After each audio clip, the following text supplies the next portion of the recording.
Eu vou desejar bom dia a todos os presentes e um bom dia a todos aqueles que depois vão assistir virtualmente.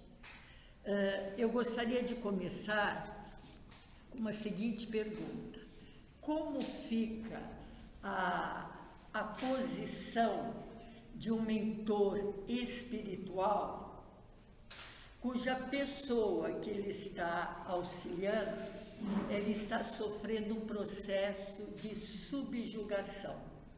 Então, o mentor espiritual, ele tem a tarefa dele a cumprir com determinada pessoa, todos nós temos nossos mentores, e ele sente que ele está tentando auxiliar através de conselhos, de boas energias, mas a pessoa, ela está se fechando para aquele auxílio que ele pode dar para ela e dando brecha para outras vibrações que não são boas.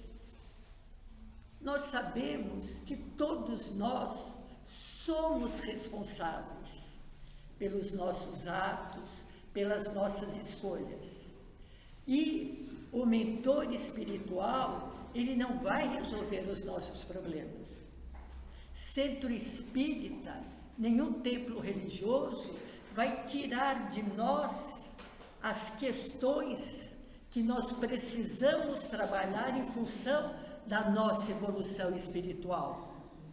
Mas eles podem nos auxiliar de forma sutil, enviando conselhos, mostrando caminhos, nos transmitindo energias. E os problemas, nós continuamos a resolvê-los e cada um se doa numa determinada intensidade em relação aos problemas, né? E eles vão fazendo a parte que cabe a eles. Mas, então, aí a chave da questão é: o mentor espiritual, a espiritualidade, nunca nos abandona em hipótese alguma. Ai, meu Deus, eu estou sentindo um problema atrás do outro e minha vida não toma jeito, acaba um problema, começa outro, que aflição, que angústia. Peraí, por que isso daí? Nós temos que chegar um momento na nossa vida e termos coragem de olharmos dentro de nós, de fazermos uma viagem interior, para ver como nós estamos, para ter coragem de mudar as atitudes que precisam ser mudadas. E isso custa esforço, custa dedicação. É um trabalho de aprimoramento interior que ninguém pode fazer por nós. A tarefa é nossa. Pessoas queridas, mentores, amigos podem nos ajudar, mas nós que temos que promover essa mudança interior. Então, por qualquer processo, eu já vou explicar sobre subjugação, por qualquer processo que nós estejamos nos desviando dos nossos mentores espirituais, é importante que a gente saiba, eles nunca desistem de nós. A espiritualidade, Jesus nunca desiste de nós. Às vezes, o tempo é preciso ser dado, um tempo maior, às vezes provocando dores maiores para a gente cair na real, mas eles estão sempre com o olhar, o carinho voltados para todos nós. Esse termo subjugação, vamos supor, o processo de obsessão. Nós vamos, se vocês pegarem a matéria, né, sobre o estudo de obsessão, é muito ampla, tá? Nós só vamos falar alguma coisa para associar a esse termo subjugação da pergunta, mas é muito extenso, tá? Talvez numa outra oportunidade a gente possa falar. Então, o que é um processo de obsessão? É uma ação persistente de um espírito em relação a um indivíduo. e uma ação dominadora, no intuito de dominar, tá? Então, o processo de obsessão é uma ação persistente com o intuito dominador sobre um determinado indivíduo, tá? Agora, a obsessão, ela tem vários processos. Então, nós vamos comentar sobre três processos, mas não é assim, olha, esse começou aqui, acabou aqui, aqui começa aí. Não, é tudo interligado, é uma sequência que vai se somando à medida que a pessoa vai dando brecha, tá? Então, a obsessão simples, ela vai atuando, o espírito vai atuando sutilmente na mente da pessoa. Então, é aquele início de processo. E, aparentemente, você olha e não dá para notar, mas está havendo ali um início de processo de obsessão, tá? É como assim, às vezes nós temos febre e, ai meu Deus, ir no médico, ir no postinho, não, vamos ver se passa. E a febre vai indo, e nós vamos deixando assim, e não nos sentimos bem, até que chega num ponto ela pode complicar, e aí dá mais trabalho correr atrás do prejuízo, concorda? Tá?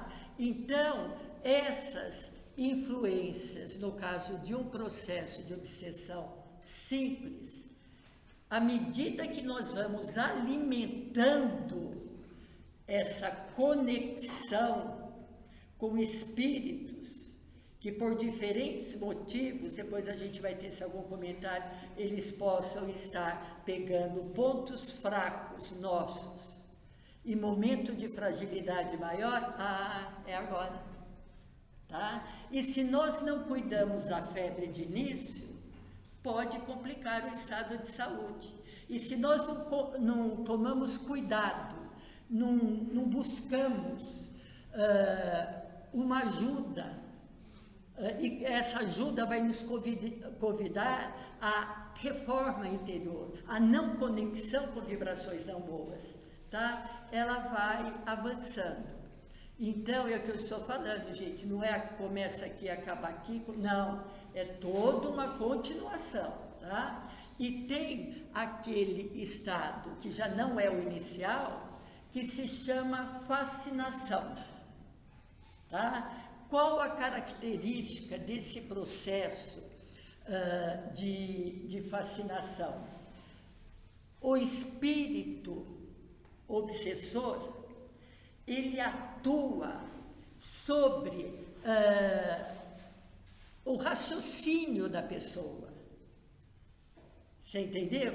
Então, ele faz com que ideias que não fazem sentido para aquela pessoa que está sofrendo esse processo, ela vai concluir que faz sentido, por mais incoerente que seja aquilo que ele está falando. Tem a ação direta no pensamento, no raciocínio. Então, o espírito obsessor, neste caso de fascinação, ele atua no pensamento da pessoa. E a pessoa, de repente, ela tem, só estou dando exemplo, tá? Ela tem um velório para ir. Aí, o espírito, e não tem vítima, não, a pessoa está dando brecha, tá? Não adianta culpar o outro, nós somos responsáveis.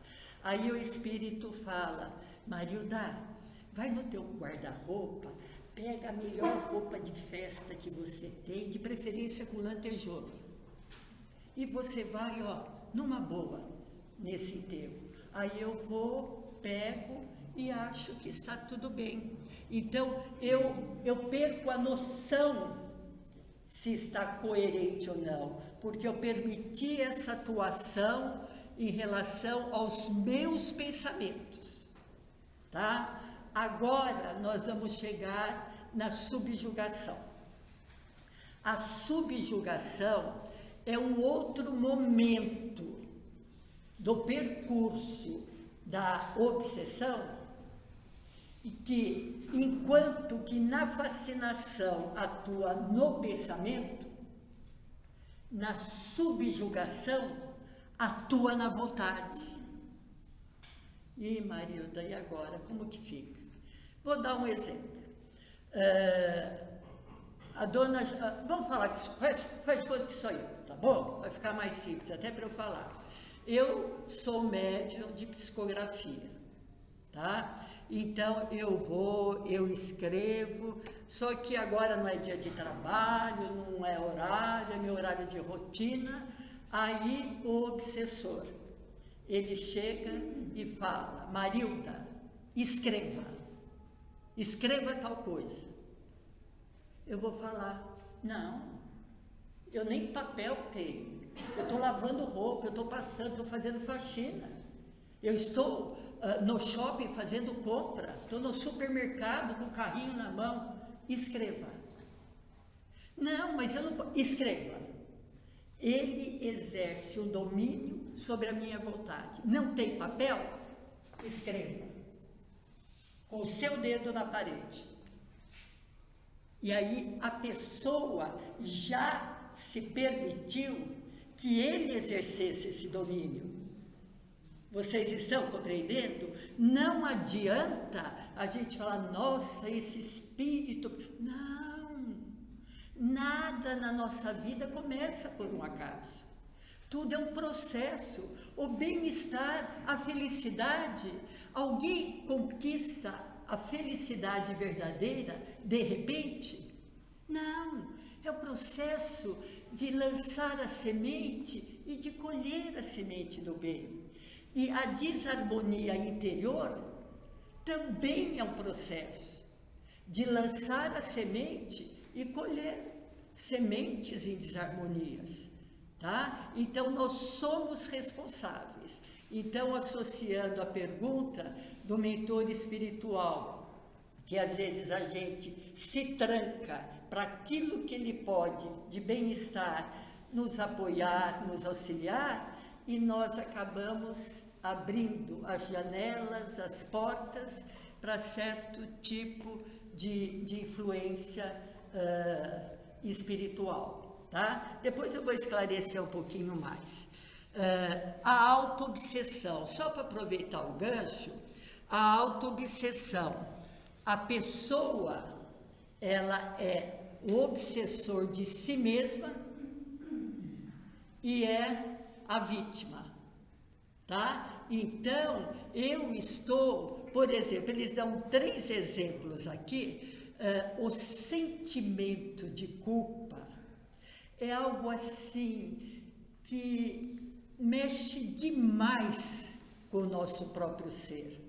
E às vezes, esse sentimento de culpa que nós alimentamos e nós não perdoamos, chega num ponto que pode ser um motivo de desequilíbrio nosso e que o obsessor venha atuar sobre nós, só que independente de atuação de algum espírito obsessor, o que eles podem fazer no caso da autoobsessão é reforçar uma autoobsessão, algo que já partiu de nós. E como nós nunca estamos sozinhos, qualquer etapa da nossa jornada temos possibilidades de estar com mentores, amigos, coligados e com espíritos cujas vibrações não são boas, tá? Na autoobsessão, além da culpa, a baixa estima. Então, tudo que você olha lá, está tudo nota 10. Você é um 0 à esquerda. Você vai alimentando isso, você vai alimentando intensamente isso, você não sai desse foco. Que você, Os outros, tudo bem, mas com você, nada bem. Né? E aí a gente vai alimentando. Outra coisa que ele cita também no caso da autoobsessão é recriminações e crenças inadequadas. Então, às vezes, eu acabo acreditando no que seja um pastor falou, seja um amigo, seja um médico falou, olha, recebi espírito, vai acontecer assim, assim. Quer dizer, a gente começa a acreditar em muita coisa e acaba se perdendo no meio do caminho. Aí te gera uma preocupação que não teria que gerar, porque você não precisaria se colocar em desarmonia, e aí você vai se auto-obsedando. E sempre, de um jeito ou do outro, nós dando condições, nós temos sempre reforços bons ou reforços não bons. Mas nunca a espiritualidade desiste de nós, tá? O volume está bom, Vânia? Que eu falei que eu falaria mais alto para não usar o microfone? Eu queria, Joana de Ângeles, achei, é tão simples e tão significativo, ela associa o processo de obsessão como uma prisão, uma cela interior. E a gente se sente preso, a gente se sente dominado, mas nada chegou por um acaso. Então, nós somos responsáveis, tá? Eu queria dar um exemplo, o livro do Divaldo, Painéis da Obsessão, ele conta a história do Fernando. Fernando, na época, era uma pessoa que tinha várias pessoas subordinadas a ele.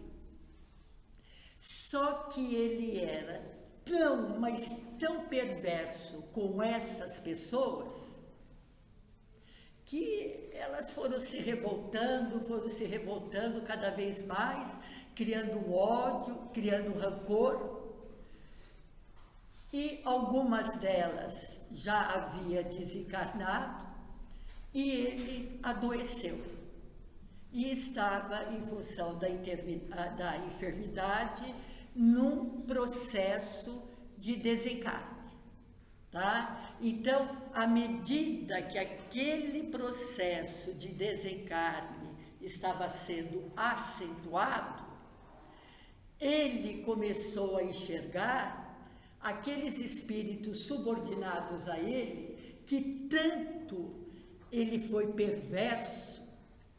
E vamos supor, 10 pessoas podem sofrer uma ação infeliz, mas nem todas dão a mesma resposta de raiva com a mesma intensidade, né? Mas aqueles que tinham desencarnado, era muita raiva dele, e começaram a aparecer para ele.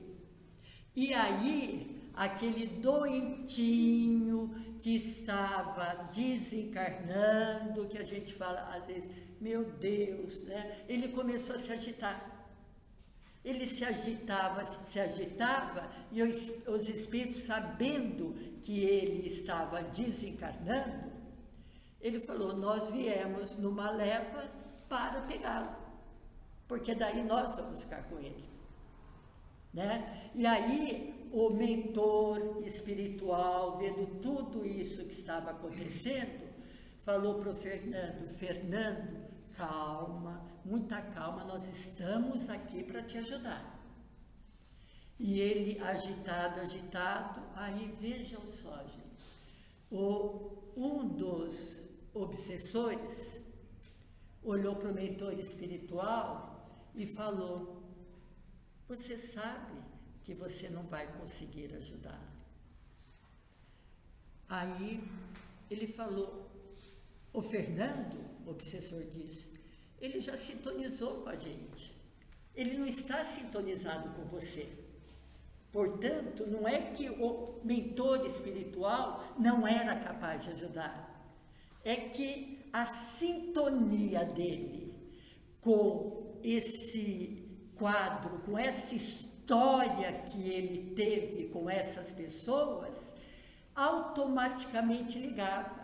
E o que favoreceu muito essa ligação foi o sentimento de culpa que o Fernando sentia de ter feito o que ele fez. Tá? Então, vocês vejam bem que tem alguns espíritos desencarnados ou encarnados que desconhecem uma realidade, mas tem espíritos desencarnados também que sabem tudo que é certo, tudo que é errado. Eles têm um raciocínio. Ele chegou para o mentor e falou: você sabe que você não vai poder ajudar, porque o Fernando já está em sintonia com nós. E através do sentimento de culpa do Fernando, porque não dá para isolar o sentimento de culpa, por quê?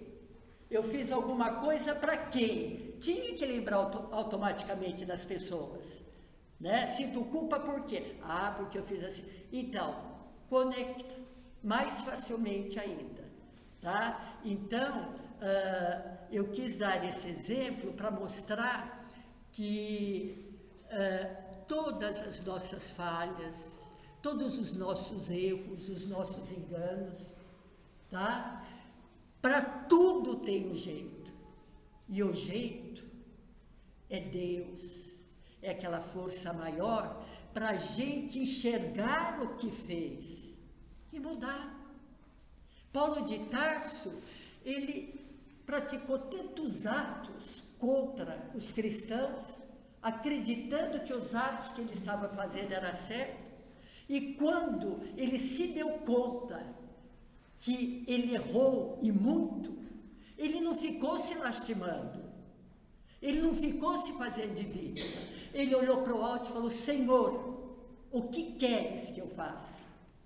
E vira a página e vamos continuando, porque senão nós vamos alimentando processos que vão nos causar muito mal, né? Uma outra coisa, ontem era 1h30 da manhã, eu estava muito bem assistindo palestras e acabei ouvindo o Alberto Almeida, que até o Haroldo brinca que ele é o terapeuta do Haroldo, mas deve ser de verdade mesmo, viu? E aí ele estava contando o seguinte: por que eu vou falar isso? Para a gente tomar cuidado com as nossas vibrações, com os nossos pensamentos. Olha, todo dia come, não põe o prato lá para lavar. Já falei, não adianta. Daqui a pouco, à tarde, de novo, tem coisa que não tem jeito da gente ficar martelando, porque vai causar mal a nós. Se o outro não percebeu, bola para frente, vamos virar a página. Vocês entendem? Então, olha só. Um paciente sofrendo um estado de obsessão, tá? Ele foi procurar um terapeuta.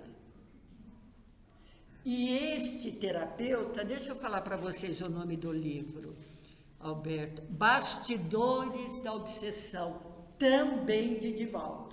Se alguém quiser encomendar, não sei se tem aí, mas se não tiver, as meninas encomendam. Fora de série.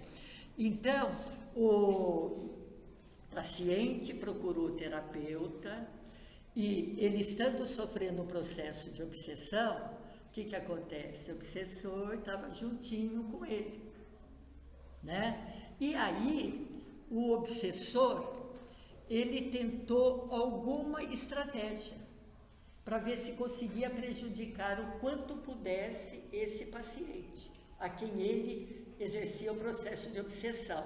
Vocês estão entendendo?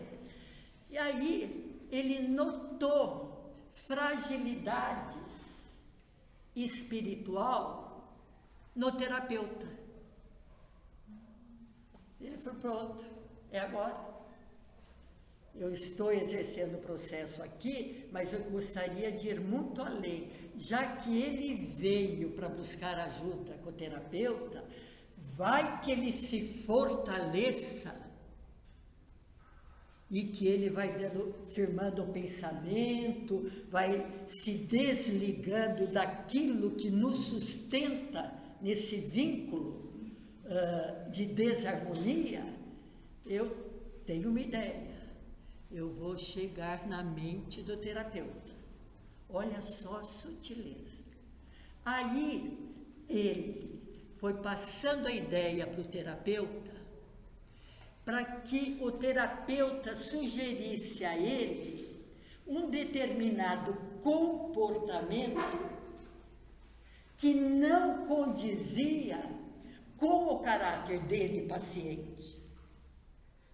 Era totalmente fora, mas que se ele seguisse as orientações do terapeuta e fizesse isso, ele iria, em função do caráter dele, não admitir esse tipo de procedimento, ele iria ter um sentimento de culpa muito grande, que aí seria mais cutucado ainda, né? Mais o espírito obsessor iria se aproximar ainda mais, e que ele, o objetivo do obsessor, que ele chegasse a ponto de um desespero tamanho de se tirar a vida.